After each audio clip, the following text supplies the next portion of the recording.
स्वागत है आपका दोस्तों बिहार न्यूज़ में। मैं हूं फिरदौस गनी और आप देख रहे हैं केडीबी लाइव। दोस्तों आज हो चुका है 9 अप्रैल 2026। तो आज की पूरे बिहार की टॉप न्यूज़ लेकर आए हैं आपके लिए। वीडियो शुरू करने से पहले आपसे एक रिक्वेस्ट है कि अगर आप पहली बार इस चैनल पर आए हैं तो चैनल को अभी आप सब्सक्राइब करके बेल आइकन को प्रेस कर दीजिए और साथ ही साथ वीडियो को लाइक कर दीजिए, अपने दोस्तों के साथ शेयर भी कीजिए। तो चलिए चलते हैं आज की खबरों की ओर। दोस्तों आज बिहार न्यूज़ की शुरुआत सबसे पहले करेंगे कि किसान की मेहनत पर फिरा पानी, आग की लपटों में सपने हुए खाक। दरअसल बात यह है कि बिहार के कटिहार से दिल दुखा देने वाली खबर सामने आई है, जहां पर एक किसान की महीनों की मेहनत आग के लपटों में जल करके खाक हो गई है। जहां खेत में तैयार फसल में अचानक आग लग गई, जिसे देखते ही देखते पूरा खेत जल गया और किसान को भारी नुकसान उठाना पड़ा है। जानकारी के मुताबिक कटिहार जिला में आग इतनी तेजी से फैली कि आसपास के लोग भी घबरा गए। ग्रामीणों ने तुरंत मिलकर के आग बुझाने की कोशिश की और काफ़ी मुशक्कत के बाद किसी तरह से आग पर काबू पाया गया। हालांकि इस बीच पूरा का पूरा खेत जल करके राख हो गया है। बिहार में खेला के आसार, नीतीश के इस्तीफे की अटकलें तेज, आरजेडी का ऑफर, बीजेपी बोली एनडीए चट्टान की तरह है मजबूत। दरअसल बात यह है कि बिहार की राजनीति में इस समय जबरदस्त हलचल देखने को मिल रही है। मुख्यमंत्री नीतीश कुमार के इस्तीफे की अटकलों के बीच सत्ता परिवर्तन की चर्चा तेज हो गई है। रिपोर्ट्स के अनुसार उनके राज्यसभा जाने के फैसले के बाद अब ये लगभग तय माना जा रहा है कि जल्द ही बिहार में नया मुख्यमंत्री देखने को मिल सकता है। इस बीच विपक्ष भी सक्रिय हो गया है। तेजस्वी यादव की पार्टी आरजेडी की तरफ से ऑफर की चर्चा ने सियासी माहौल को और गर्मा दिया है। जब विपक्ष का दावा है कि सत्ता में बड़ा बदलाव संभव है, जबकि कुछ नेता ऐसे एनडीए में अंदरूनी खींचतान का संकेत बता रहे हैं। वहीं दूसरी ओर बीजेपी ने साफ कर दिया है कि एनडीए पूरी तरह से एकजुट है और फिर चट्टान की तरह मजबूत है। पार्टी नेताओं का कहना है कि किसी भी तरीके का खेला नहीं होगा और सरकार स्थिर है। बिहार में होगी फैक्ट्रियां ही फैक्ट्रियां, 3000 करोड़ का बड़ा निवेश। दरअसल बात यह है कि बिहार में औद्योगिक विकास को लेकर के बड़ा कदम उठाया गया है। जब बिहार में करीब 3000 करोड़ रुपए के निवेश से 15 नई फैक्ट्रियां लगाने की योजना तैयार की गई है। इसके लिए सरकार ने अलग अलग जिलों में जमीन भी आवंटित कर दी गई है, जिससे अब इन प्रोजेक्ट्स पर तेजी से काम शुरू होने की उम्मीद है। जानकारी के मुताबिक ये फैक्ट्रियां पटना, गया, पूर्णिया, मुजफ्फरपुर और बेगूसराय जैसे प्रमुख जिलों में लगेंगी। इन इंडस्ट्रीज में food processing, textile, plastic, rubber, IT और फिर रिन्यूएबल एनर्जी जैसे कई सेक्टर शामिल होंगे। इस निवेश से करीब 1500 लोगों को सीधे रोजगार मिलने की संभावना जताई जा रही है, जबकि अप्रत्यक्ष रोजगार के अवसर और ज़्यादा बढ़ेंगे। सरकार का मानना है कि ये पहल बिहार को एक मजबूत औद्योगिक राज्य बनाने की दिशा में बड़ा कदम है। किसानों और मजदूरों के बच्चों के लिए विदेश में पढ़ाई करने का बड़ा मौका, बिहार सरकार की नई स्कॉलरशिप। दरअसल बात यह है कि बिहार के छात्राओं के लिए बड़ी खुशखबरी सामने आई है। अब बिहार के गरीब किसान और मजदूर परिवारों के बच्चे भी विदेश में पढ़ाई कर सकेंगे। इसके लिए सरकार ने नेशनल ओवरसीज स्कॉलरशिप स्कीम को लागू कर दिया है, जिससे आर्थिक रूप से कमजोर वर्ग के मेधावी छात्रों को ग्लोबल शिक्षा का मौका मिलेगा। इस योजना के तहत चयनित छात्रों को पूरी आर्थिक मदद दी जाएगी, जिससे ट्यूशन फीस, रहने खाने का खर्च, एयर टिकट, वीजा और मेडिकल इंश्योरेंस तक शामिल है। जहाँ हर साल करीब 125 छात्रों का चयन किया जाएगा, जिसमें लड़कियों के लिए भी सीटें रिजर्व होगी। वहीं पर छात्र दुनिया की टॉप यूनिवर्सिटी में मास्टर या फिर पीएचडी कर सकेंगे। इस योजना का लाभ उन्हीं छात्रों को मिलेगा जिनकी पारिवारिक आय 8 लाख रुपए से कम है और उम्र 35 साल से कम है। सरकार का मकसद साफ है कि गांव, किसान और फिर मजदूर परिवारों के बच्चों में भी अंतर्राष्ट्रीय स्तर की शिक्षा दिलाना, ताकि वे आगे चल कर के देश और फिर राज्य के विकास में योगदान दे सकेंगे। वैभव सूर्यवंशी बिहारी है, संस्कारी है, क्रिकेट में चमत्कारी भी है। दरअसल बात है कि बिहार की धरती से एक उभरता हुआ सितारा सामने आया है, वैभव सूर्यवंशी। ये तो आपको पता ही होगा। कम उम्र में ही इन्होंने अपने शानदार खेल से लोगों का ध्यान अपनी ओर खींच लिया है। उनका प्रदर्शन दिखाता है कि वे आने वाले समय में क्रिकेट की दुनिया में बड़ा नाम बना सकते हैं। जहाँ वैभव सूर्यवंशी की खासियत सिर्फ उसका खेल ही नहीं, बल्कि उनके संस्कार भी है। जब मैदान पर उनका आत्मविश्वास और फिर समर्पण साफ दिखाई देता है, यही वजह है कि लोग उन्हें सिर्फ एक खिलाड़ी ही नहीं बल्कि एक प्रेरणा के रूप में भी देख रहे हैं। जब उनकी सफलता ये साबित करती है कि बिहार में प्रतिभा की कोई कमी नहीं है। जब अगर सही दिशा और फिर मेहनत मिले तो फिर यहाँ के युवा भी देश दुनिया में नाम रोशन कर सकते हैं। अब सभी की नजरें इस बात पर टिकी है कि वैभव आगे क्या कमाल कर सकते हैं। स्वास्थ्य विभाग पर भड़के तेजस्वी यादव, कहा अस्पताल बिल्डिंग सिर्फ कमीशन के लिए, डॉक्टरों की जगह रहेंगे कबूतर। दरअसल बात यह है कि बिहार में स्वास्थ्य व्यवस्था को लेकर के सियासत तेज हो गई है। नेता प्रतिपक्ष तेजस्वी यादव ने स्वास्थ्य विभाग पर गंभीर आरोप लगाए हैं। उन्होंने कहा है कि बिहार में अस्पतालों की इमारतें सिर्फ कमीशन के लिए बनाई जा रही है, जबकि वहां पर जरूरी सुविधाएं और डॉक्टर मौजूद नहीं है। तेजस्वी यादव ने तंज कसते हुए कहा है कि इन अस्पतालों में डॉक्टरों की बजाय कबूतर नजर आएंगे। उनका आरोप है कि सरकार सिर्फ दिखावे के लिए बिल्डिंग खड़ी कर रही है, लेकिन मरीजों को सही इलाज नहीं मिल पा रहा है। उन्होंने ये भी कहा है कि स्वास्थ्य व्यवस्था पूरी तरह से बदहाल हो चुकी है। इस बयान के बाद राजनीतिक माहौल गर्म हो गया है। अब देखना होगा कि सरकार इन आरोपों पर क्या जवाब देती है और क्या स्वास्थ्य व्यवस्था में सुधार के लिए कोई ठोस कदम उठाए जाते हैं या नहीं। बिहार में स्कूल हो या कॉलेज, कहीं कोई भी दिक्कत हो तो सीधे घुमाएं फोन, सरकार ने जारी किया 2 नंबर। दरअसल बात है कि बिहार में शिक्षा व्यवस्था को लेकर के सरकार ने एक अहम कदम उठाया है। अब स्कूल हो या फिर कॉलेज, किसी भी तरीके की परेशानी होने पर छात्र सीधे शिकायत दर्ज कर सकते हैं। इसके लिए सरकार ने बाज़ाब्ता 2 हेल्पलाइन नंबर भी जारी किए हैं ताकि समस्याओं का जल्दी समाधान हो सके। यह सरकार का कहना है कि इन नंबरों के जरिए छात्र, अभिभावक या फिर आम लोग शिक्षा से जुड़े किसी भी शिकायत को सीधे अधिकारियों तक पहुंचा सकते हैं। इससे स्कूल कॉलेज में होने वाली लापरवाही, अव्यवस्था या फिर अन्य दिक्कतों पर तुरंत कार्रवाई की जा सके। इस पहल से उम्मीद की जा रही है कि शिक्षा व्यवस्था में सुधार आएगा और फिर छात्रों को बेहतर माहौल मिलेगा। अब देखना होगा कि लोग इन हेल्पलाइन नंबरों का कितना इस्तेमाल करते हैं और शिकायतों पर कितनी तेजी से कार्रवाई होती है। आपका इसके बारे में क्या कहना है, नीचे कमेंट बॉक्स में कमेंट करके जरूर बताइएगा। बिना कनेक्शन एलपीजी सिलेंडर लेने पहुंचे थे ट्रैफिक पुलिस के जवान, नहीं देने पर गैस एजेंसी की गाड़ियों का काटा चालान। दरअसल बात यह है कि बिहार में एक अजीब मामला सामने आया है, जहां पर ट्रैफिक पुलिस के जवान बिना गैस कनेक्शन के एलपीजी सिलेंडर लेने के लिए गैस एजेंसी पहुंच गए। जब एजेंसी ने नियम का हवाला देते हुए सिलेंडर देने से मना कर दिया तो फिर मामला वही गर्मा गया। आरोप है कि उसके बाद ट्रैफिक पुलिस के जवान ने गैस एजेंसी की गाड़ियों का चालान काटना शुरू कर दिया। इस कार्रवाई से एजेंसी कर्मचारियों में नाराजगी देखी गई है और मामला चर्चा का विषय बन गया है। लोगों का कहना है कि नियम सभी के लिए बराबर होना चाहिए। अब इस पूरे मामले को लेकर के सवाल उठ रहे हैं कि क्या वाकई नियमों का सही तरीके से पालन हो रहा है या फिर दबाव बनाकर के कार्रवाई की जा रही है। फिलहाल इस घटना ने प्रशासन और फिर व्यवस्था दोनों पर सवाल खड़े कर दिए हैं।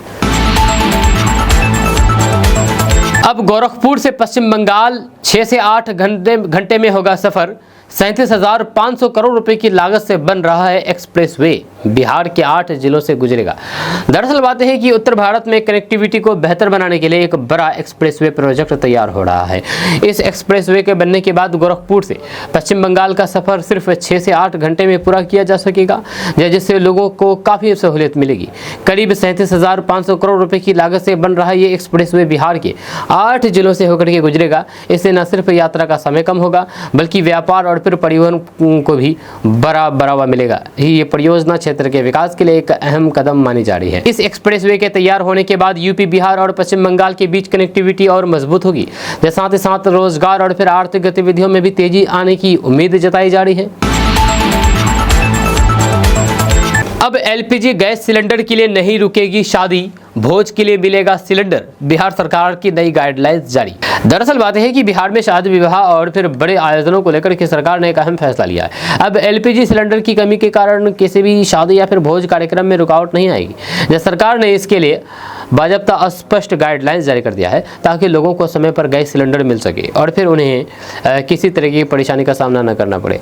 नई गाइडलाइन के अनुसार शादी, भोज और फिर अन्य सामाजिक कार्यक्रमों के लिए जरूरत के हिसाब से एलपीजी सिलेंडर उपलब्ध कराया जाएगा। इसके लिए विशेष व्यवस्था की गई है, जिससे आयोजकों को पहले से आवेदन करने या फिर जानकारी देने पर आसानी से सिलेंडर मिल सकेगा। इससे खास करके ग्रामीण और फिर शहरी इलाकों में होने वाले बड़े कार्यक्रमों को काफ़ी राहत मिलेगी। सरकार का कहना है कि यह कदम आम जनता की सुविधा को ध्यान में रख करके उठाया गया है। शादी के सीजन में अक्सर गैस की कमी की शिकायतें सामने आती थी, लेकिन अब इस नई व्यवस्था से ऐसी समस्याओं को दूर किया जा सकेगा। जब उम्मीद की जा रही है कि इस फैसले से लोगों के आयोजन बिना किसी बाधा की सफलतापूर्वक पूरे हो जाएंगे। क्यों बीजेपी का दिल्ली, राजस्थान, एमपी मॉडल बिहार में नहीं चलेगा? इन 4 फैक्टर से तय होगा सीएम। दरअसल बात यह है कि बिहार की राजनीति को लेकर एक बार फिर से चर्चा तेज हो गई है, खास करके मुख्यमंत्री के चेहरे को लेकर के। अब सवाल उठ रहे हैं कि क्या बीजेपी का दिल्ली, राजस्थान और फिर मध्य प्रदेश वाला मॉडल बिहार में भी लागू हो सकता है या नहीं। तो माना जा रहा है कि बिहार की राजनीतिक परिस्थितियां इन राज्यों से काफ़ी अलग है, इसलिए वहाँ वही फॉर्मूला काम करना आसान नहीं होगा। विशेषज्ञों का मानना है कि बिहार में जातीय समीकरण, क्षेत्रीय संतुलन, गठबंधन की मजबूती और स्थानीय नेतृत्व जैसे कई बड़े फैक्टर अहम भूमिका निभाते हैं। यही वजह है कि यहाँ मुख्यमंत्री के चेहरा तय करना आसान नहीं होता है। इन 4 मुख्य फैक्टर्स के आधार पर ही तय होगा कि आखिर किसे मुख्यमंत्री बनाया जाएगा। अब नज़र इस बात पर टिकी है कि बीजेपी और फिर उसके सहयोगी दल बिहार में किस रणनीति के साथ आगे बढ़ते हैं, और आने वाले समय में ये साफ होगा कि क्या पार्टी नया चेहरा सामने लाती है या फिर किसी अनुभवी नेता पर भरोसा जताया जाएगा। फिलहाल बिहार की राजनीति में सस्पेंस और हलचल दोनों बनी हुई है। नीतीश कुमार ने आरएसएस को आधार दिया, अब भाजपा ने उन्हें बेदखल किया। बीजेपी शासन में अल्पसंख्यकों का होगा नुकसान, ये कहना है अली अशरफ फातमी का। दरअसल बात है कि बिहार की राजनीति में बयानबाजी तेज होती जा रही है। इस बीच बिहार के नेता अली अशरफ फातमी ने मुख्यमंत्री नीतीश कुमार और बीजेपी को लेकर के बड़ा बयान दिया है। उन्होंने कहा कि नीतीश कुमार ने पहले आरएसएस को आधार दिया, लेकिन अब भाजपा ने उन्हें ही किनारा कर दिया। जी हाँ, अली अशरफ फातमी ने आरोप लगाया है कि बीजेपी के शासन में अल्पसंख्यकों को नुकसान उठाना पड़ सकता है। उनका कहना है कि मौजूदा राजनीतिक हालात में समाज के एक वर्ग में असुरक्षा की भावना बढ़ रही है, जिसे नज़रअंदाज नहीं किया जा सकता। इस बयान के बाद सियासी माहौल और गर्म हो गया है। अब देखना ये होगा कि बीजेपी और फिर जेडीयू की तरफ से इस पर क्या प्रतिक्रिया आती है और फिर आने वाले समय में बिहार की राजनीति किस दिशा में आगे बढ़ती है। कटिहार में पवन सिंह ने बनाई लिथियम बैटरी से चलने वाली पवन साइकिल, ईंधन संकट के बीच लोगों को मिली नई उम्मीद। दरअसल बात यह है कि बिहार के कटिहार से एक प्रेरणादायक खबर सामने आई है, जहां पर पवन यादव नाम के एक युवक ने अपनी मेहनत और फिर सोच से एक खास साइकिल तैयार की है। उन्होंने लिथियम बैटरी से चलने वाली पवन साइकिल बनाई है, जो बिना पेट्रोल डीजल के आसानी से चल सकती है और लोगों के लिए किफ़ायती विकल्प बन रही है। इस साइकिल की खास बात यह है कि ये पर्यावरण के अनुकूल होने के साथ साथ ईंधन संकट के समय में भी काफ़ी उपयोगी साबित हो सकती है। बढ़ती महंगाई और फिर पेट्रोल डीजल की कीमतों के बीच ये साइकिल आम लोगों को राहत देने का काम कर सकती है। पवन यादव का ये इनोवेशन अब लोगों के बीच चर्चा का विषय बन गया है। पवन यादव की इस पहल से ये साफ होता है कि अगर जुनून और मेहनत हो तो फिर सीमित संसाधनों के भी बड़ा काम किया जा सकता है। अब उम्मीद की जा रही है कि इस तरह के इनोवेशन को आगे बढ़ाने के लिए सरकार और समाज से भी समर्थन मिलेगा, ताकि लोग भी इससे प्रेरित हो सके। अगर आप भी इस बार दिए हैं मैट्रिक परीक्षा तो देखें इस खबर को। बिहार के 10,002 स्कूलों में इंटर एडमिशन शुरू।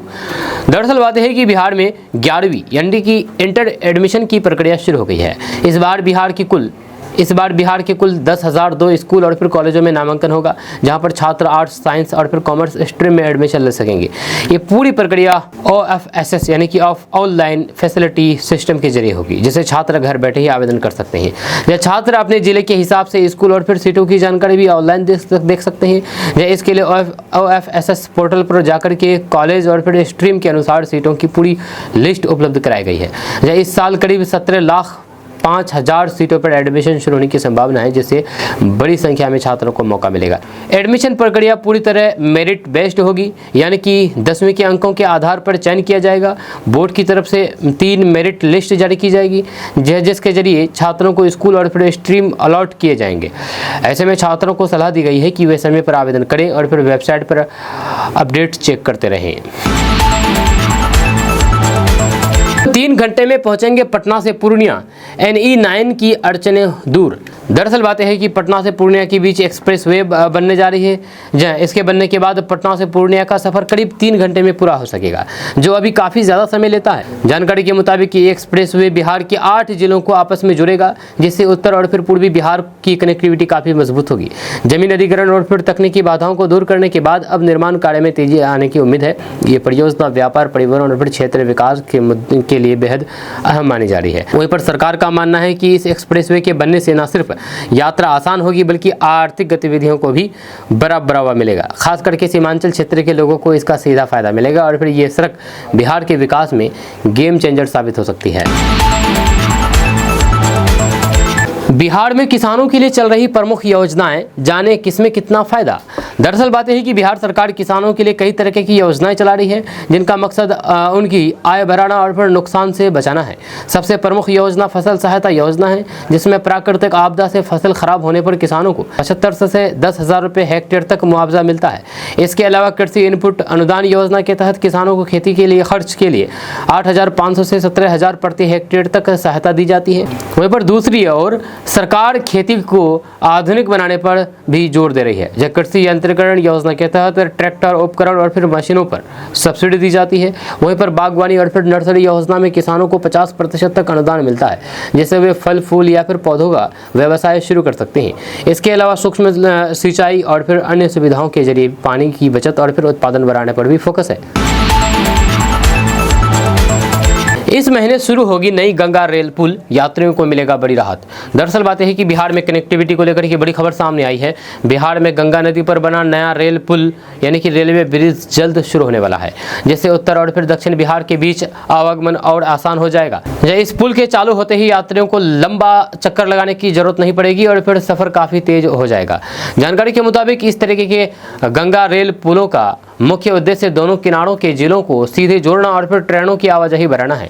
पहले जहां पर सीमित रेल रूट के कारण यात्रियों को परेशानी होती थी, अब नए पुल के जरिए ट्रेनों की संख्या और रूट दोनों बढ़ाए जा सकेंगे। इससे खास करके पटना और फिर आसपास के इलाकों से उत्तर बिहार की यात्रा काफ़ी आसान होगी।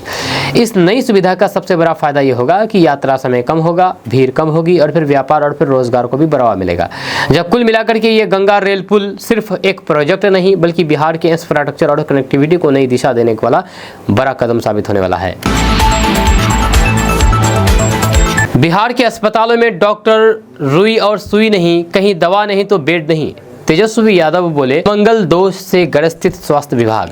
दरअसल बात है कि बिहार में स्वास्थ्य व्यवस्था को लेकर के सियासत एक बार फिर से गर्मा गई है। तेजस्वी यादव ने बिहार के अस्पतालों के हालात पर गंभीर सवाल उठाए हैं। उन्होंने कहा है कि कहीं डॉक्टर नहीं है तो फिर कहीं दवा और फिर बेड की कमी है, जिससे मरीजों को भारी परेशानी का सामना करना पड़ रहा है। तेजस्वी यादव ने तंज कसते हुए स्वास्थ्य विभाग को अमंगल दोष से ग्रसित बताया है। उनका कहना है कि अस्पतालों में बुनियादी सुविधाओं तक उपलब्ध नहीं है और व्यवस्था पूरी तरह से चरमरा गई है। उन्होंने ये भी आरोप लगाया है कि मरीजों को समय पर इलाज नहीं मिल रहा है, जिससे हालात और खराब होता जा रहा है।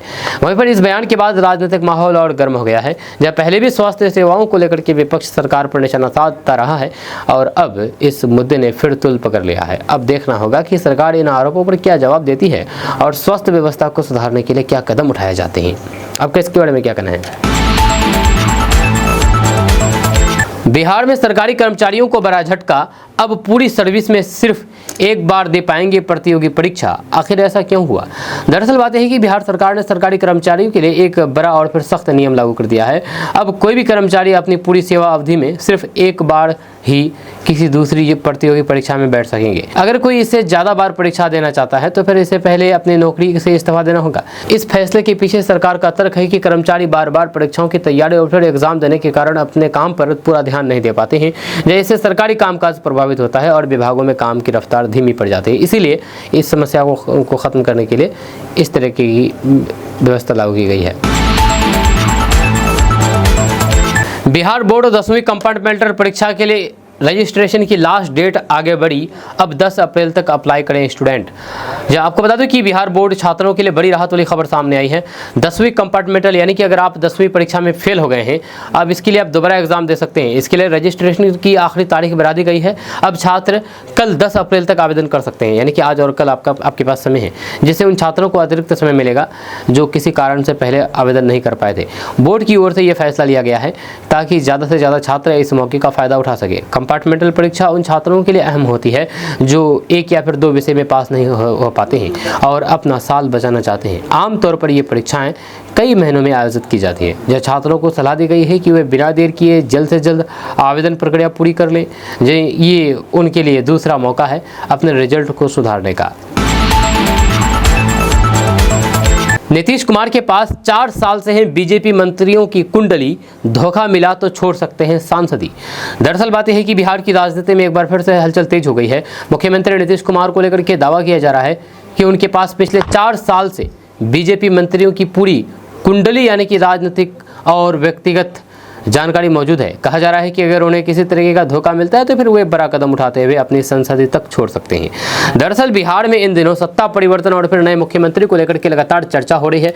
रिपोर्ट्स के मुताबिक नीतीश कुमार के राज्यसभा जाने और फिर संभावित इस्तीफे के बाद राज्य की राजनीति नए दौर में प्रवेश कर सकती है। ऐसे में उनके पास मौजूद राजनीतिक जानकारी को लेकर के भी तरह तरह के कयास लगाए जा रहे हैं। इस पूरे घटनाक्रम ने सियासी तापमान बढ़ा दिया है। अब सबकी नज़र इस बात पर टिकी है कि आगे क्या फैसला लिया जाता है। क्या नीतीश कुमार सक्रिय भूमिका में रहेंगे या फिर कोई बड़ा राजनीतिक कदम उठा करके नया समीकरण बना सकते हैं? आपका इसके बारे में क्या कहना है? बिहार की राजनीति में बड़ा मोड़। 10 अप्रैल को राज्यसभा सदस्य की शपथ लेंगे नीतीश कुमार। जल्द चुना जाएगा नया मुख्यमंत्री। दरअसल बात है कि बिहार की राजनीति में बड़ा बदलाव देखने को मिल रहा है। मुख्यमंत्री नीतीश कुमार 10 अप्रैल को राज्यसभा सदस्य के रूप में शपथ लेने वाले हैं। इसके बाद बिहार की सियासत में नया मोड़ आना तय माना जा रहा है। यह कदम उनके राज्य की राजनीति से राष्ट्रीय राजनीति की ओर बढ़ने का संकेत भी माना जा रहा है। जानकारी के मुताबिक शपथ लेने के बाद नीतीश कुमार मुख्यमंत्री पद से इस्तीफा दे सकते हैं। इसके बाद एनडीए की बैठक होगी जिसमें नए मुख्यमंत्री के नाम पर फैसला लिया जाएगा। माना जा रहा है कि अगले कुछ दिनों में ही बिहार को नया मुख्यमंत्री मिल सकता है, जिससे सत्ता परिवर्तन की प्रक्रिया पूरी हो जाएगी। इस पूरे घटनाक्रम ने बिहार की राजनीति में हलचल बढ़ा दी है। करीब 2 दशकों तक सत्ता में रहने के बाद नीतीश कुमार के इस फैसले को एक बड़े राजनीतिक बदलाव के रूप में देखा जा रहा है। अब सबकी नज़र इस बात पर है कि बिहार की कमान किस नए चेहरे को सौंपी जाएगी और बिहार की राजनीति किस दिशा में आगे बढ़ेगी। बिहार की पंचायतों में खुलेगा आधार सेवा केंद्र। पहले चरण में 2000 सेंटर का लक्ष्य। दरअसल बात यह है कि बिहार सरकार ने आम लोगों की सुविधा को ध्यान में रखते हुए बड़ा फैसला लिया है। अब पंचायत स्तर पर ही आधार सेवा केंद्र खोले जाएंगे, जिससे लोगों को आधार कार्ड बनवाने या उसमें सुधार कराने के लिए दूर दराज नहीं जाना पड़ेगा। जब पहले चरण में बिहार की 2000 पंचायतों में ऐसे केंद्र खोलने का लक्ष्य रखा गया है। इन केंद्रों के खुलने से नया आधार कार्ड बनवाना, नाम, जन्मतिथि या फिर अन्य जानकारी में सुधार जैसे काम आसानी से सकेंगे। अधिकारियों को निर्देश दिया गया है कि 15 अप्रैल तक चयनित पंचायतों में ये केंद्र शुरू कर दिए जाएं, ताकि ग्रामीण इलाकों के लोगों को तुरंत फायदा मिल सके। यह सरकार का मानना है कि इस पहल से ग्रामीण क्षेत्रों में लोगों की बड़ी समस्या खत्म होगी। अब गांव के लोग बिना भटकाव के ही अपने ही पंचायत में आधार से जुड़े सभी काम कर पाएंगे, जिससे समय और फिर पैसे दोनों की बचत होगी और सरकार की सेवाएं भी ज़्यादा आसान हो जाएंगी। ये पोस्टर नहीं, चुनौती है जनाब। जेडीयू ने बीजेपी को बताया हमारे पास एनआई शांत। दरअसल बात है कि बिहार की राजनीति में पोस्टर वार तेज हो गया है। जेडीयू की तरफ से लगाए गए एक पोस्टर ने सियासी हलचल बढ़ा दी है, जिसमें सीधे तौर पर बीजेपी को चुनौती देने का संदेश नजर आ रहा है। पोस्टर में निशांत शब्द के जरिए नीतीश कुमार की ओर इशारा करते हुए अपनी ताकत दिखाने की कोशिश की गई है। जी हाँ, इस पोस्टर को लेकर के चर्चा है कि ये सिर्फ प्रचार नहीं बल्कि सहयोगी दल के लिए एक राजनीतिक संदेश है। माना जा रहा है कि जेडीयू ये बताना चाह रही है कि उनके पास अभी भी मजबूत नेतृत्व है और वे किसी भी हालात में कमज़ोर नहीं है। इससे एनडीए के अंदर चल रही खींचतान भी खुल करके सामने आती दिख रही है। अब इस पोस्टर के बाद बिहार की सियासत और गर्म हो गई है। जैसे सभी की नज़र इस बात पर टिकी है कि बीजेपी इस पर क्या प्रतिक्रिया देती है और क्या आने वाले दिनों में दोनों दलों के रिश्तों में और तनाव बढ़ेगा या फिर कोई नया राजनीतिक समीकरण बनेगा। बिहार में पायलट बनने का सुनहरा मौका। 40 सीटों पर नामांकन शुरू, डोमिसाइल नीति लागू। दरअसल बात यह है कि बिहार के युवाओं के लिए एक बड़ी खुशखबरी सामने आई है। अब बिहार में ही पायलट बनने का सुनहरा मौका मिल रहा है, जहां पर 40 सीटों पर नामांकन प्रक्रिया शुरू कर दी गई है। खास बात यह है कि इसमें डोमिसाइल नीति भी लागू कर दी गई है, जिससे बिहार के छात्रों को प्राथमिकता मिलेगी।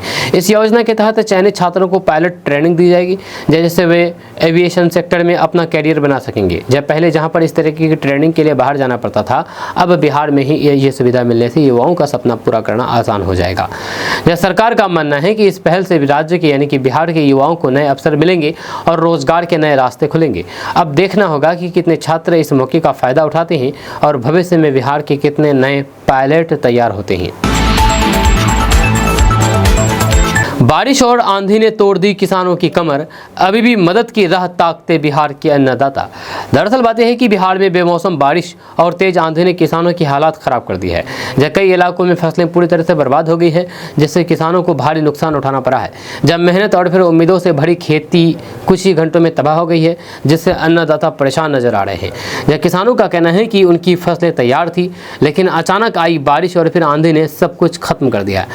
अब वे सरकार से मुआवजे की उम्मीद लगाए बैठे हैं। कई जगहों पर खेतों में पानी भर गया है, जिससे नुकसान और बढ़ गया है।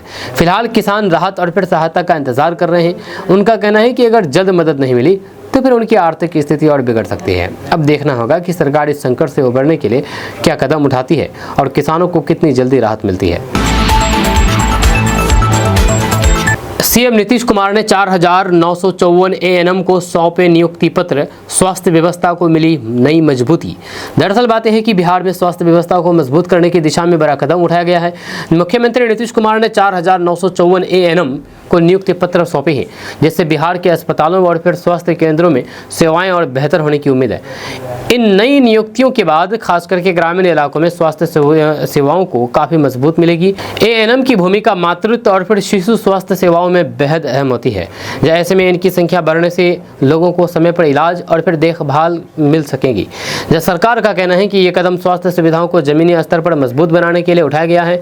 आने वाले समय में इससे मरीजों को बेहतर सेवाएं मिलेगी और फिर स्वास्थ्य व्यवस्था में सुधार देखने को मिलेगा। दोस्तों, एआईएमआईएम के विधायक अख्तरुल ईमान ने भाजपा और चुनाव आयोग पर गंभीर आरोप लगाए हैं। जब बंगाल की वोटर लिस्ट को लेकर के बड़ा सवाल उठाते हुए अख्तरुल ईमान ने कहा कि क्या लोकतंत्र में वोटों का अधिकार ही छीना जा रहा है, और अगर ऐसा है तो फिर ये किसके इशारे पर हो रहा है। जी हाँ, तो दरअसल बात यह है कि किशनगंज में एआईएमआईएम के बिहार प्रदेश अध्यक्ष अख्तरुल ईमान ने केंद्र सरकार और फिर चुनाव आयोग पर तीखा हमला बोला है। उन्होंने आरोप लगाया है कि भाजपा सरकार मुसलमानों के अधिकारों को कमजोर करने की कोशिश कर रही है और चुनाव आयोग निष्पक्ष संस्था की तरह काम नहीं कर रहा है। अख्तरुल ईमान ने खास तौर पर पश्चिम बंगाल में हुई मतदाता सूची की प्रक्रिया पर सवाल उठाए हैं, जहां उन्होंने कहा है कि स्पेशल इंसेंटिव रिवीजन यानी कि एसआईआर के बाद लाखों मतदाताओं के नाम हटाए जाने की खबरें सामने आई है, जो लोकतंत्र के लिए गंभीर चिंता का विषय है। उनका कहना है कि लोकतंत्र की नींव ही वोट पर टिकी होती है। अगर लोगों को वोट देने का अधिकार ही से ही वंचित किया जाएगा तो फिर लोकतंत्र की मूल भावनाओं के खिलाफ है। उन्होंने इसे लोकतंत्र की हत्या तक करार दिया है। अख्तरुल ईमान ने यह भी दावा किया है कि इस तरह की कोशिश पहले बिहार में भी की जा चुकी है, लेकिन वह पूरी तरह से सफल नहीं हो पाई है। उन्होंने आरोप लगाया है कि अल्पसंख्यक समुदाय खास करके मुसलमानों को निशाना बना करके उनके मताधिकार को कमजोर करने की साजिश रची जा रही है। एआईएमआईएम ने मांग की है कि जिन इलाकों में बड़ी संख्या में मतदाताओं के नाम हटाए गए हैं वहां पर चुनाव को स्थगित किया जाना चाहिए। उनका कहना है कि जब तक मतदाता सूची में पूरी तरह सही और फिर पारदर्शी नहीं हो जाती तब तक चुनाव कराना उचित नहीं होगा। जो उन्होंने चुनाव आयोग की भूमिका पर भी सवाल उठाते हुए कहा कि आयोग को किसी भी राजनीतिक दबाव से मुक्त होकर के काम करना चाहिए। उनका कहना है कि आयोग की जिम्मेदारी है कि हर नागरिक का वोट सुरक्षित रहे और फिर अगर कोई भी अपने अधिकार से वंचित ना रहे। अख्तरुल ईमान ने बिहार के मुसलमानों से भी अपील की है कि वे सतर्क रहे और समय समय पर मतदाता सूची में अपना नाम जांचते रहें। उन्होंने कहा है कि जागरूकता ही इस तरह की किसी भी साजिश से बचाव का सबसे बड़ा हथियार है। इस बयान के बाद किशनगंज में राजनीतिक माहौल गर्मा गया है। एआईएमआईएम समर्थक इसे गंभीर मुद्दा बता रहे हैं, वहीं पर अन्य दलों की प्रतिक्रिया का भी इंतजार किया जा रहा है। दोस्तों, आप आरजेडी के इस विधायक को तो जानते ही होंगे। इसका नाम है भाई वीरेंद्र। जी हाँ, वही भाई वीरेंद्र जिसका वीडियो कुछ समय पहले काफी ज्यादा वायरल हुआ था। अब आप सोच रहे होंगे कि आज मैं भाई वीरेंद्र के बारे में क्यों बात कर रहा हूं। तो दरअसल बात यह है कि भाई वीरेंद्र किशनगंज आए हुए हैं और किशनगंज में आकर के सीमांचल को लेकर के उन्होंने बहुत बड़ी बात कह दी है और बहुत बड़ी मांग कर दी है। जी हाँ, बहुत बड़ी मांग। उन्होंने कहा कि सीमांचल को विशेष पैकेज मिलना चाहिए। भाई वीरेंद्र का कहना है, ये वही भाई वीरेंद्र है जिनका बिहार विधानसभा चुनाव से पहले वीडियो वायरल हुआ था और कहा था कि हेलो, मैं भाई वीरेंद्र बोल रहा हूँ। यानी कि भाई वीरेंद्र और सचिव के बीच में जिस तरह से बातें हुई वो बात काफी ज्यादा वायरल हुआ। वही भाई वीरेंद्र किशनगंज आए हुए हैं। उन्होंने केंद्र और राज्य सरकार से मांग की है कि सीमांचल को विशेष पैकेज प्रदान करके शिक्षा, स्वास्थ्य, रोजगार और आधारभूत ढांचे के विकास पर तेजी से काम किया जाए। एक तरफ इलाके में विकास, शिक्षा और रोजगार जैसे मुद्दे लगातार उठ रहे हैं, तो दूसरी तरफ नेताओं के बीच बयानबाजी भी तेज हो गई है। इसी बीच लोक लेखा समिति की बैठक के दौरान एक बयान को लेकर के बड़ा सियासी विवाद खड़ा हो गया। मनेर विधायक और समिति के सभापति भाई वीरेंद्र ने उद्योग मंत्री डॉक्टर दिलीप कुमार जायसवाल के बयान पर तीखा बयान दिया है। दरअसल मंत्री ने विपक्ष को घर में बैठ करके ताल बजाने वाला बताया था, जिस पर भाई वीरेंद्र ने कड़ा ऐतराज जताया है। उन्होंने कहा है कि मंत्री का बयान गंभीरता से लेने लायक नहीं है, क्योंकि वे उनके विपक्षी नेता के रिश्तेदार हैं। उन्होंने तंज कसते हुए कहा है कि ऐसे बयानों पर ज्यादा ध्यान देने की जरूरत नहीं है। बैठक के दौरान भाई वीरेंद्र ने सरकार पर भी निशाना साधा है। उन्होंने कहा था कि विपक्ष लगातार जनता के मुद्दों को उठा रहा है, चाहे वे सड़क हो, शिक्षा हो या फिर रोजगार, लेकिन सरकार इन असली मुद्दों से ध्यान हटाने की कोशिश कर रही है। उन्होंने आरोप लगाया है कि आज भी सीमांचल जैसे इलाके में बुनियादी सुविधाओं की कमी है, या शिक्षा व्यवस्था कमजोर है, जो स्वास्थ्य सेवाएं ठीक से काम नहीं कर रही है और युवाओं के पास रोजगार भी नहीं है। इससे आम जनता परेशान तो है ही। दोस्तों, बीजेपी के राष्ट्रीय अध्यक्ष नितिन नवीन आज किशनगंज दौरे पर आ रहे हैं, किशनगंज पहुंच रहे हैं। हालांकि वे किशनगंज में उनका कार्यक्रम नहीं है, बल्कि किशनगंज से होते हुए पश्चिम बंगाल में विधानसभा चुनाव के लिए प्रचार करने के लिए जा रहे हैं। मिल रही जानकारी के अनुसार बीजेपी के राष्ट्रीय अध्यक्ष नितिन नवीन दोपहर करीब 2 बजे हेलीकॉप्टर से खगरा हवाई अड्डा पहुंचेंगे। यहाँ से वे सीधे सड़क मार्ग के जरिए पश्चिम बंगाल के चाकुलिया विधानसभा क्षेत्र के असुरागढ़ के लिए रवाना होंगे। उनका मुख्य कार्यक्रम वहीं आयोजित किया गया है, जहाँ वे एक बड़ी जनसभा को करेंगे। इस जनसभा में वे भाजपा प्रत्याशी मनोज जैन के समर्थन में लोगों से वोट की अपील करेंगे। माना जा रहा है कि सीमांचल और सीमावर्ती इलाकों को ध्यान में रखते हुए ये दौरा काफी रणनीतिक है, क्योंकि किशनगंज का भौगोलिक और फिर राजनीतिक प्रभाव आसपास के क्षेत्र पर भी पड़ता है। नितिन नवीन के इस दौरे को लेकर के भाजपा कार्यकर्ताओं में काफी उत्साह देखा जा रहा है, जब पार्टी के स्थानीय नेता और फिर कार्यकर्ता कार्यक्रम को सफल बनाने में जुटे हुए हैं। जगह जगह तैयारियां की जा रही है और फिर समर्थकों की भीड़ जुटाने की कोशिश हो रही है। वहीं पर दूसरी तरफ प्रशासन भी पूरी तरह से अलर्ट मोड पे है, जहां कार्यक्रम के दौरान किसी भी तरह की अव्यवस्था ना हो, इसके लिए जिले के प्रमुख चौक चौराहों पर दंडाधिकारी और फिर पुलिस बल की तैनाती की गई है। जहां सुरक्षा को लेकर के विशेष इंतजाम किए गए हैं, खास करके सीमावर्ती इलाकों में निगरानी बढ़ा दी गई है। वहीं पर किशनगंज से चाकुलिया जाने वाले मार्ग पर भी पुलिस की नजर रहेगी, ताकि यातायात व्यवस्था प्रभावित ना हो और फिर कार्यक्रम शांतिपूर्ण तरीके से संपन्न हो सके। वहीं पर राजनीतिक जानकारों का मानना है कि ये दौरा सिर्फ एक सभा तक सीमित नहीं है, बल्कि इसके जरिए भाजपा सीमांचल और बंगाल के सीमावर्ती इलाकों में अपनी पकड़ मजबूत करने की कोशिश कर रही है। कुल मिलाकर के किशनगंज में नितिन नवीन का ये दौरा आने वाले चुनावी समीकरण को प्रभावित कर सकता है। जी हाँ, अब देखना ये होगा कि इस जनसभा का राजनीतिक असर कितना व्यापक होता है और फिर जनता इस रुख को लेकर के क्या सोचती है। आपका इसके बारे में क्या कहना है, नीचे कमेंट बॉक्स में कमेंट करके जरूर बताइएगा। दोस्तों, चुनाव हो रहा है बंगाल में, लेकिन इसकी गूंज किशनगंज तक सुनाई दे रही है। जब पश्चिम बंगाल विधानसभा चुनाव का असर अब सीमांचल तक साफ दिखने लगा है, किशनगंज में भी सियासी हलचल तेज हो गई है, जहां पर बिहारी बनाम बिहारी नेताओं के बीच प्रचार की सीधी टक्कर देखने को मिल रही है। जहां बीजेपी, टीएमसी और फिर कांग्रेस तीनों दल हिंदी भाषी वोटरों को साधने में जुटे हुए हैं। अब सवाल यह है कि क्या इस बार सीमावर्ती इलाकों का मूड चुनाव का रुख बदल देगा। इससे पहले आप हमारे इस पेज को फॉलो कर लीजिए इसी तरह खबरें देखने के लिए। तो आपको बता दूं कि पश्चिम बंगाल में होने वाले विधानसभा चुनाव की सरगर्मी अब अपने चरम पर पहुंचती जा रही है और फिर इसकी गूंज सीमावर्ती जिले किशनगंज तक सुनाई देने लगी है। यहां से गुजरने वाले नेशनल हाईवे और फिर आसपास के इलाकों में चुनावी माहौल साफ महसूस किया जा रहा है। जहां किशनगंज की भौगोलिक स्थिति ऐसी है कि यहां सीधे पश्चिम बंगाल के कई विधानसभा क्षेत्रों से सटा हुआ है। इस्लामपुर, चाकुलिया और फिर चौपरा जैसे इलाके किशनगंज से बेहद करीब हैं, जिसकी वजह से यहाँ पर चुनावी गतिविधियाँ तेज हो गई है। इन इलाकों में हर दिन राजनीतिक दलों के झंडों और फिर बैनरों से सजी गाड़ियाँ गुजरती नजर आ रही है। जब विभिन्न पार्टियों के नेता किशनगंज के रास्ते ही बंगाल के सीमावर्ती क्षेत्रों में पहुँच करके प्रचार कर रहे हैं। इस बार चुनाव में खास बात यह है कि बिहारी बनाम बिहारी नेताओं के बीच मुकाबला देखने को मिल रहा है। जब बीजेपी, टीएमसी और फिर कांग्रेस तीनों ही दलों ने बिहार मुल्क के नेताओं को मैदान में उतार दिया है, यह ताकि हिंदी भाषी मतदाताओं को अपने पक्ष में किया जा सके। राजनीतिक विश्लेषकों का मानना है कि बंगाल की करीब 294 सीटों में से लगभग 50 सीटों पर बिहारी और हिंदी भाषी मतदाताओं का अच्छा खासा प्रभाव है। यही वजह है कि सभी पार्टियां इन वोटरों को साधने में पूरी ताकत झोंक रही है। बीजेपी की ओर से कई बड़े नेता लगातार चुनाव प्रचार में जुटे हुए हैं। वहीं पर टीएमसी, कांग्रेस ने भी बिहार मुल्क के नेताओं को मैदान में उतार करके मुकाबले को रोचक बना दिया है। वहीं पर कांग्रेस भी पीछे नहीं है और अपने नेताओं के जरिए प्रचार में सक्रिय भूमिका निभा रही है। किशनगंज से भी कई नेता बंगाल के सीमावर्ती क्षेत्रों में जाकर के अपनी पार्टी के समर्थन में प्रचार कर रहे हैं। इससे यहाँ के लोगों में भी चुनाव को लेकर के उत्सुकता बढ़ गई है। यहाँ स्थानीय लोगों का कहना है कि चुनाव प्रचार अब अपने अंतिम चरण में पहुंच रहा है, लेकिन अभी ये कहना मुश्किल है कि किस पार्टी को फायदा होगा। दोस्तों, किशनगंज में पुलिस महकमे के अंदर बड़ा घोटाला सामने आया है। जब्त की गई 26 जर्सी गायों की अदला बदली के आरोप में एक एएसआई को सस्पेंड कर दिया गया है। जी हाँ, अब सवाल ये है कि क्या ये सिर्फ लापरवाही है या फिर इसके पीछे कोई बड़ा खेल चल रहा था। तो आपको बता दूं कि किशनगंज जिले के बहादुरगंज थाना क्षेत्र में एक चौंकाने वाला मामला सामने आया है, जहां पर जब्त की गई जर्सी गायों की अदला बदली के आरोप में एक पुलिस अधिकारी पर बड़ी कार्रवाई की गई है। इस मामले में पुलिस अधीक्षक संतोष कुमार ने एएसआई कृष्ण कुमार को तत्काल प्रभाव से निलंबित कर दिया है। बताया जा रहा है कि बहादुरगंज थाना पुलिस ने 4 अलग अलग वाहनों से कुल 26 जर्सी गायों को जब्त किया गया था। ये कार्रवाई अवैध मवेशी परिवहन के खिलाफ की गई थी, लेकिन बाद में शिकायत मिली कि जब्त किए गए मवेशियों में से कुछ की अदला बदली कर ली गई है। इस शिकायत को गंभीरता से लेते हुए पुलिस अधीक्षक संतोष कुमार ने तुरंत प्रारंभिक जाँच के आदेश दिए। अंचल पुलिस निरीक्षक द्वारा की गई जाँच में ये बात सामने आई है कि मामले के अनुसंधानकर्ता और फिर मवेशियों की सुरक्षा में लगे कुछ लोगों की मिलीभगत से ये अदला बदली की गई हो सकती है। पुलिस अधीक्षक ने इस पूरे मामले को गंभीर लापरवाही और कर्तव्यहीनता मानते हुए एएसआई कृष्ण कुमार को सस्पेंड कर दिया है।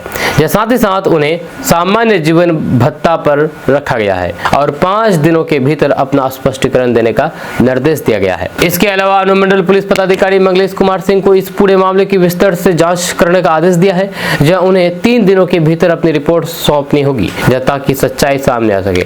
इस घटना के बाद पुलिस विभाग के अंदर भी हलचल तेज हो गई है। ये मामला न सिर्फ विभाग की कार्य प्रणाली पर सवाल खड़े करता है, बल्कि ये भी दिखाता है कि अगर निगरानी में कमी हो तो फिर जब्त सामान तक सुरक्षित नहीं रह सकता है। फिलहाल पूरे मामले की जांच जारी है और संभावना जताई जा रही है कि जांच के बाद और भी बड़े खुलासे हो सकते हैं। अब सभी की नजर जांच रिपोर्ट पर टिकी हुई है, जिससे ये साफ होगा कि आखिर इस अदला बदली के पीछे कौन लोग शामिल थे। आपका इसके बारे में क्या कहना है, नीचे कमेंट बॉक्स में कमेंट करके जरूर बताइएगा। दोस्तों, किशनगंज में सेंट जेवियर्स स्कूल के खिलाफ लगातार हंगामा हो रहा है, क्योंकि यहाँ पर महंगी किताबों पर पेरेंट्स विरोध कर रहा है। जी हाँ, किशनगंज में शिक्षा के नाम पर लूट का आरोप लगाते हुए अभिभावक सड़क पर उतर आए। सेंट जेवियर्स स्कूल के खिलाफ जोरदार प्रदर्शन हुआ, जहाँ पर आरोप है कि बच्चों की किताबें सिर्फ एक ही दुकान पर महंगे दामों में बेची जा रही थी। हालात ऐसे बने कि पुलिस को पहुंच करके दुकान बंद करवानी पड़ी। सवाल यही कि क्या शिक्षा अब कारोबार बन चुकी है। तो दरअसल बात यह है कि किशनगंज में प्राइवेट स्कूलों की मनमानी के खिलाफ अभिभावकों का गुस्सा फूट पड़ा। मंगलवार को सेंट जेवियर्स स्कूल के बाहर दर्जनों अभिभावकों ने जोरदार प्रदर्शन किया और स्कूल प्रबंधन पर गंभीर आरोप लगाए। अभिभावकों का कहना है कि स्कूल द्वारा निर्धारित पाठ्यक्रम की किताबें बाजार की सामान्य दुकानों पर उपलब्ध नहीं कराई जा रही है। इसके बजाय लिटरेचर पॉइंट नाम की एक विशेष दुकान पर ही ये किताबें बेची जा रही है, जहां पर कीमतें मनमानी तरीके से तय की गई है।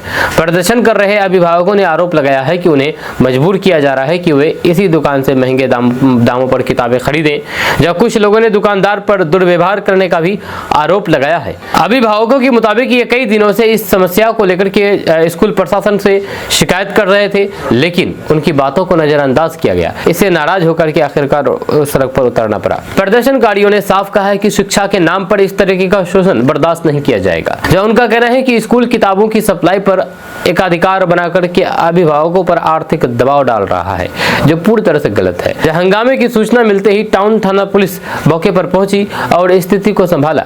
जब पुलिस ने तुरंत कार्रवाई करते हुए लिटरेचर पॉइंट नामक दुकान को बंद करवा दिया, जिसके बाद हालात काबू में आए। स्थानीय लोगों का कहना है कि यह समस्या सिर्फ एक स्कूल तक सीमित नहीं है, बल्कि कई निजी स्कूलों में इस तरह की प्रथा चल रही है, जहां पर किताबें और फिर यूनिफॉर्म कुछ तय दुकानों से ही खरीदने के लिए कहा जाता है।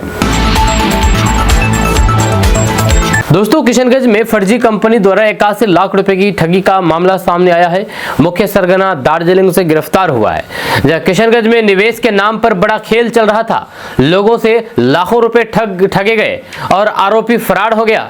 लेकिन अब पुलिस ने बड़ी कार्रवाई करते हुए इस गिरोह के मुख्य सरगना को दार्जिलिंग से गिरफ्तार कर लिया है। सवाल यह है कि कितने लोग इस जाल में फंसे और अब उनका पैसा वापस मिलेगा या नहीं, ये बड़ा सवाल है। तो दरअसल बात यह है कि किशनगंज पुलिस को एक बड़ी सफलता हाथ लगी है।